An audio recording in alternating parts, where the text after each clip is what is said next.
जनसुराज पद यात्रा के सूत्रधार प्रशांत किशोर ने जनसुराज पद यात्रा के दौरान गुलाब बवना उच्च विद्यालय पटोरी में मीडिया से बात करते हुए कहा कि यूसीसी इतना आसान नहीं जिसे लागू किया जा सकता। देश में यूनिफॉर्म सिविल कोड समान नागरिकता संहिता यूसीसी को लेकर तरह तरह की बहस छिड़ी हुई है। उन्होंने आगे कहा कि यूसीसी अगर देश में लागू होता है तो इसके परिणाम या दुष्परिणाम भी उतने ही बड़े हो सकते हैं। आगे क्या कुछ कह रहे हैं प्रशांत किशोर।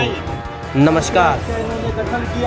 भाजपा के घोषणा पत्र में राम मंदिर 370 और यूसीसी यूनिफॉर्म सिविल कोड ये आज से नहीं पिछले 20-25 साल से है।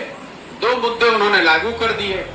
स्वाभाविक तौर पर उनकी बहुमत है, आज देश में उनकी बड़ी ताकत है, तो वो तीसरे मुद्दे को भी उठाएंगे। इस पर वाद विवाद होगा, चर्चा होने दीजिए। भाजपा की अगर सरकार रहेगी, आज रहे या अगली सरकार जब चुनकर अगर आ जाते हैं, लोगों ने अगर उसी पक्ष में मैंडेट दिया तो उनके जो घोषणा पत्र में लिखा हुआ उसको लागू वो करेंगे ही करेंगे।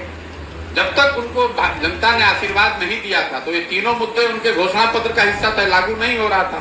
अब जनता जब मत देकर उनको सरकार में ला रही है तो स्वाभाविक तौर पर जो उनके घोषणा पत्र में जो बिंदु है उसको लागू करने का वो प्रयास करेंगे।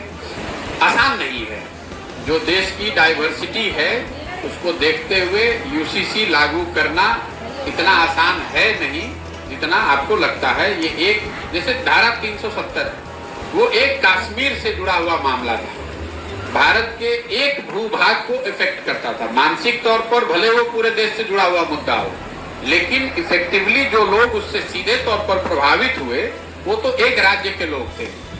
राम मंदिर बना, उससे भी पूरे देश की जनता नहीं प्रभावित होती है। जो राम मंदिर की भावना से जुड़ा है उसके पक्ष में विपक्ष में उससे वो लोग प्रभावित हुए।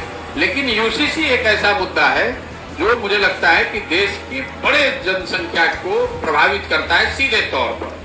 तो ये लागू करना ज्यादा कठिन है और अगर लागू होता है तो उसके परिणाम या कुपरिणाम भी उतने ही बड़े हो सकते हैं। अगर आप ध्यान से इस देश के फाउंडिंग फादर्स के विचारों को पढ़ेंगे, देखेंगे, सुनेंगे, इंक्लूडिंग संघ के लोगों का, तो उन्होंने भी देश के स्तर पर हर चीज में एकरूपता हो इसका कभी समर्थन नहीं किया है। इंक्लूडिंग जो भाजपा के खुद संघ के जो गुरुजी रहे हैं, अगर आप उनका इंटरव्यू पढ़ेंगे उस दौर का, तो उन्होंने भी एकदम एकरूपता कर दिया जाए हर चीज का, खान पान में, रहन सहन में, विचार व्यवहार में, धर्म के नाम पर या किसी संस्कृति के नाम पर। वो मुझे लगता है कि प्रकृति के विपरीत है। बिहार का एक अपनी आइडेंटिटी है, यहाँ का अपना कल्चर है, यहाँ का अपना खान पान है। तमिलनाडु का बिल्कुल अलग है। और भारत की जो ताकत है, जो आज की सरकार, जो भाजपा की सरकार है, वो भी प्रधानमंत्री भी यही बताते हैं कि विविधता में एकता ही ताकत है।